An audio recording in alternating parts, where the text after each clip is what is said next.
Thankfully, today is not an interview day. Otherwise, the kind of board members that you have is extremely unnerving for anyone who walks up onto the stage. My gratitude and thanks to the Institute to allow me to come in here and be a part of this event today. Uh, Many seniors from the armed forces are sitting here. Many of the gurus in different fields of life are sitting here. Uh, my respects to them. Dear friends, colleagues, and the young students sitting behind, thank you all once again. And Mr. Bansal, Founders Day is seems like when you score 100 runs and you take your stance back again, you find your leg stump or your middle stump again and take the stance again. You begin your innings afresh, keeping in mind all that you have done and why you have been here. I think it's a very important day because it realigns ourselves towards what the objective was of beginning this institute from day one. Not losing sense of direction is extremely critical, especially when you get involved with the nitty-gritties of running an institution. The macro picture is far greater than the changing micro pictures. And I think that's probably the reason why you have such an eminent body of board members. I congratulate you for that. Mr. Bansal has given me a very tough task of talking on how to handle media. So when you establish a department and when you finish your studies and thesis, do let me know how you handle the media. But one thing's for sure, with the media, it's like how they show in the Hollywood movies. Anything that you say will be used as evidence against you. So you've got to be very careful when you're talking to the media. But yes, media has grown in our country in a remarkable way. Today, it allows each and every Indian to understand, in a way, of what is happening with the state or central government of the various issues. And one of the places where the media needs to really focus is on the quality, and that's where, as readers or audience of TV channels, we need to pay very careful attention of what to accept as truth. I know of a very eminent channel head who was receiving an award, and he sort of confessed that the competition is so great for catching eyeballs that when any other channel starts running a breaking news, they start breaking it as well. And it's only later they try and find out, as the news is breaking and as the discussions are taking place, whether it's true or not. And when it's not true, they replace it with another breaking news. So times are very tough for all of us. Media, of course, needs to invest into qualitative journalism. And perhaps that's a place where the government of India might look at in future in terms of increasing the foreign direct investment into news channels. Presently, it's on 26%. There is a considerable thought of taking it to 49%, thereby putting in more money into the news channels and thereby hoping that the news channels will put that bit of money into training of journalists. And that's where your institute comes in. It's extremely critical, the quality of education that is imparted today. With whatsoever is happening around in the country or in the world, at times one feels disappointed or disillusioned. But I see such institute like yours as they say in yoga, the energy chakras. The outside may be polluted, but when you come to such institutions, you regain your purity, you regain your basic foundation, and you go back again into the society to try and make it better.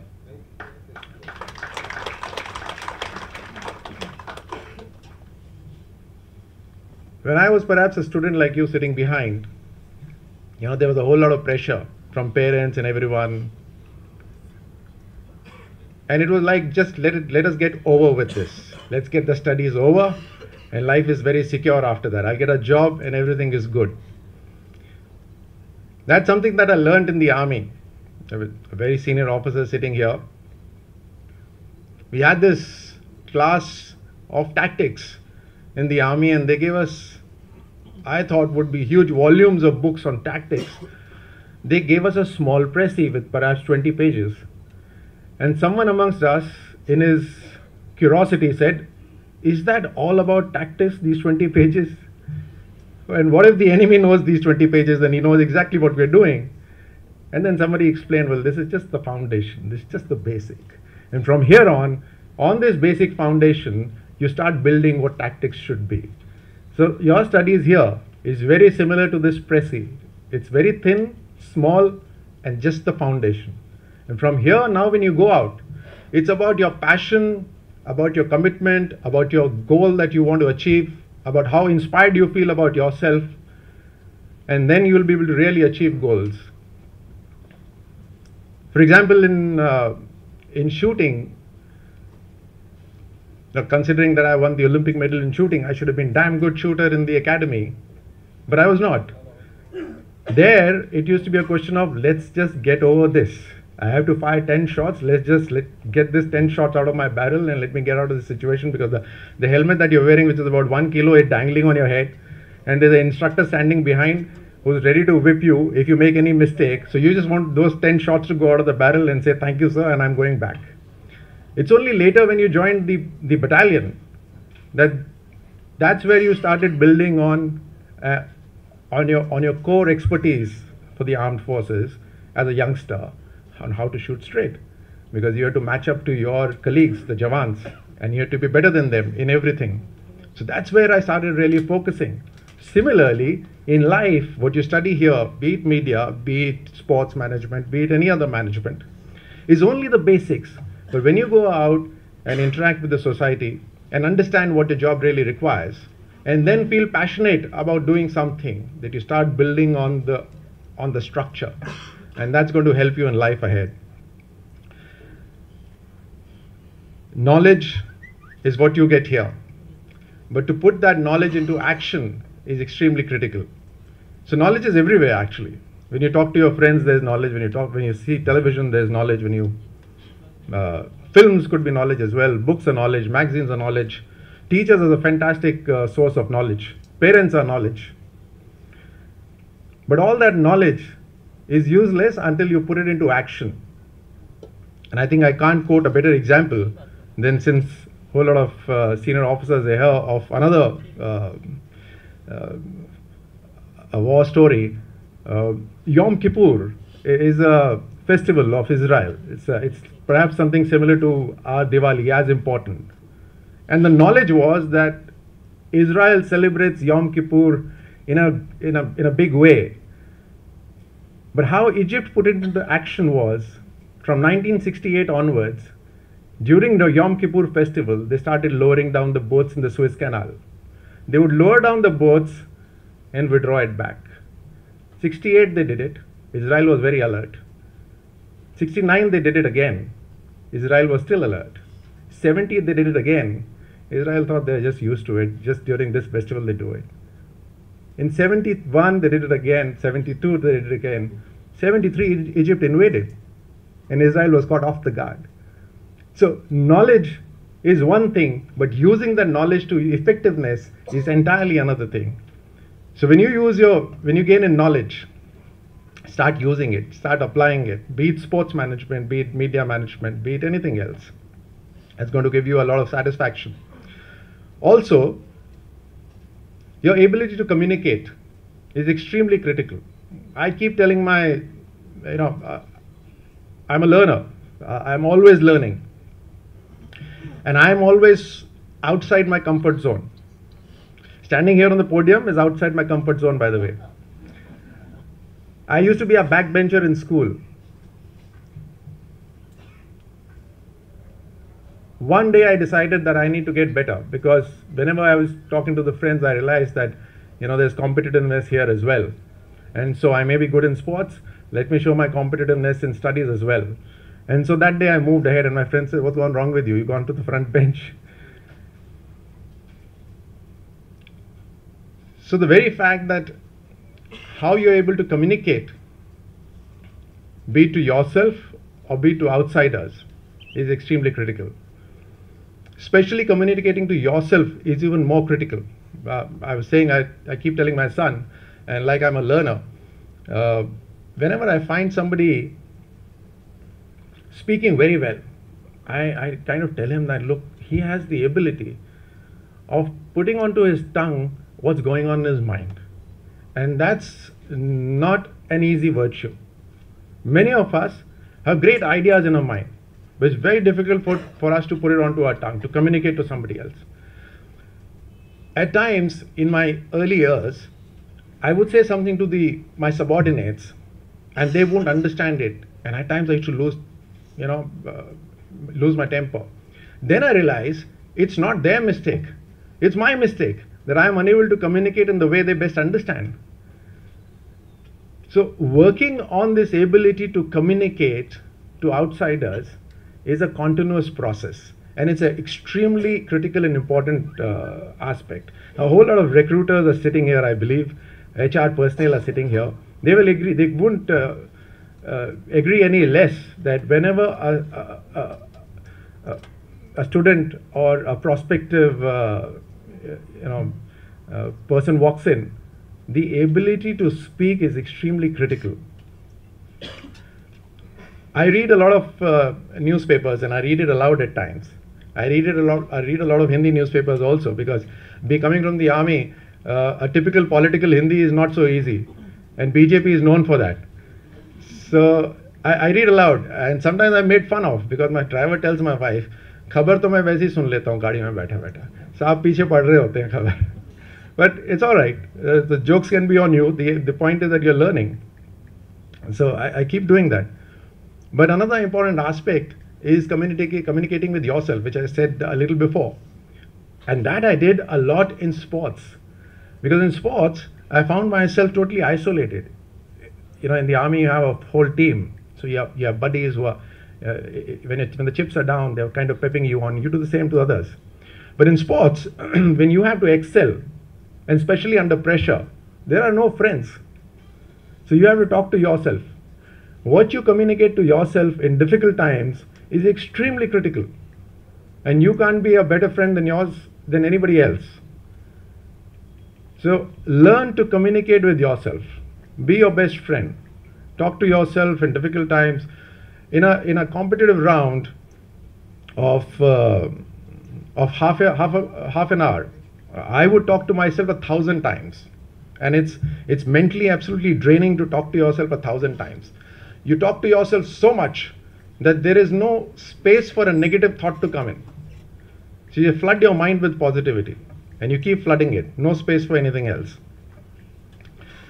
I'm really glad that your institute has a sort of a program where the young students are taken out for, first they're taught about CSR, and then they're taken out for CSR activities. I think it's extremely critical. And I think that's something that you are doing as an institute as well. When I learned about your institute, the very fact that Mr. J.R. Bansal, a man of such eminent stature, set up this institute, was one of the primary reasons was to give back to the society. The very fact that you are continuing with such eminent board members is each one wants to give back to the society. And I relate this to an evening in Australia where we were staying in a hotel, and there was this huge ground outside. And on a Saturday evening, it was totally crowded. And I saw the parents came and they sat down all along the stadium outside with the cars parked, perhaps beer in their hand, sandwiches, etc. And the kids were inside playing. And I asked somebody, I said, the Australian government has organized it very well. There are coaches who are teaching the students. And one of them said, no, they are not coaches, they're one of the parents.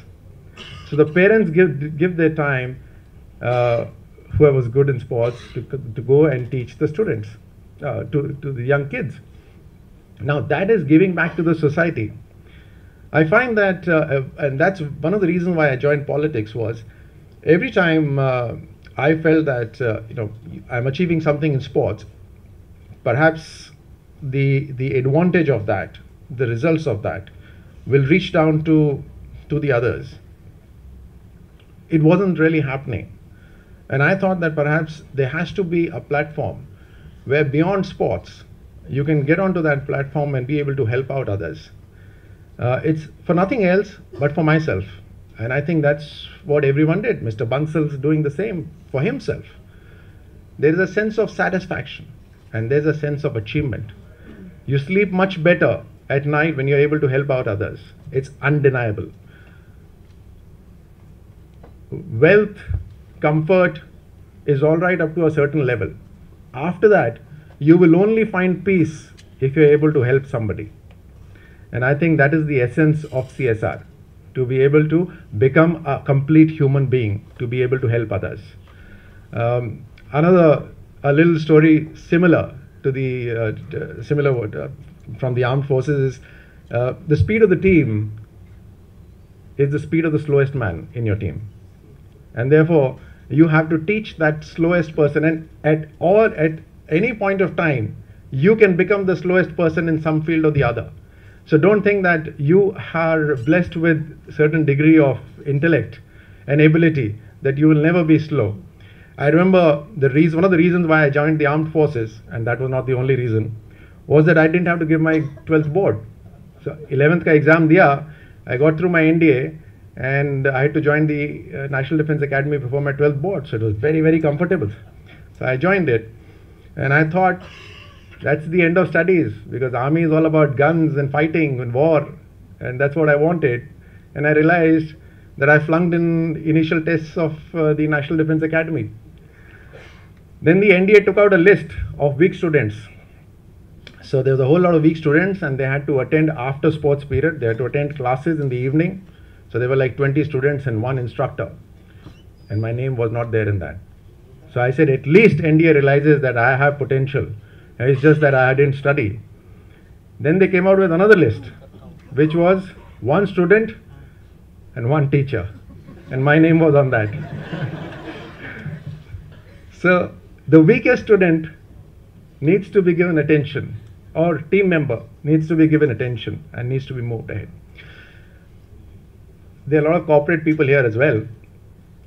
So tell me, how many times can you look at a person of your team and say there's something wrong with him today? Now, that is a very critical factor.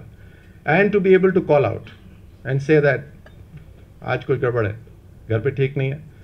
The very fact that you're able to pick up that there is something amiss today in his family, on his looks, expression, the way he's working, means that you have been looking at your team as humans and not machines. And that's what creates a rapport. And the team and the rapport will actually move the performance will go up much higher. And the rapport is something that is extremely critical in the politics. In the army, they have a system of annual confidential reports. So after 1 year, everybody is cited, whether how did he do, how did he work, possibilities of promotions ahead, but it's once in a year. In politics, it's every day, and it's verbal, and it's by many, many mouths. Who goes and speaks about me and how is my CR, and it's happening on a daily basis. And I think it's amazing, because the kind of humility you learn in politics is uncomparable, absolutely uncomparable. And humility has tremendous power. Perhaps the only reason why my wife was happy that I joined politics was, ab tum sort out ho jaoge. You know, typically army teaches us to be too kadak and a lot of ego. Perhaps that's good for the army, but not in politics. You have to bow down to everyone. You have to do namaskar to everyone. You have to listen to everything and yet maintain your calm composure. And so she said that this is the place where you will get sorted out. So it's a great learning every day in life. Never forget your potential. The students who are here, never forget to give to the society. Remember that you are passing out from a great institution which has been set up with the thought of giving back to the society and adding value. Never forget that you can be that energy chakra in your family or your surroundings. I wish you all the best and good wishes. God bless. Thank you so much.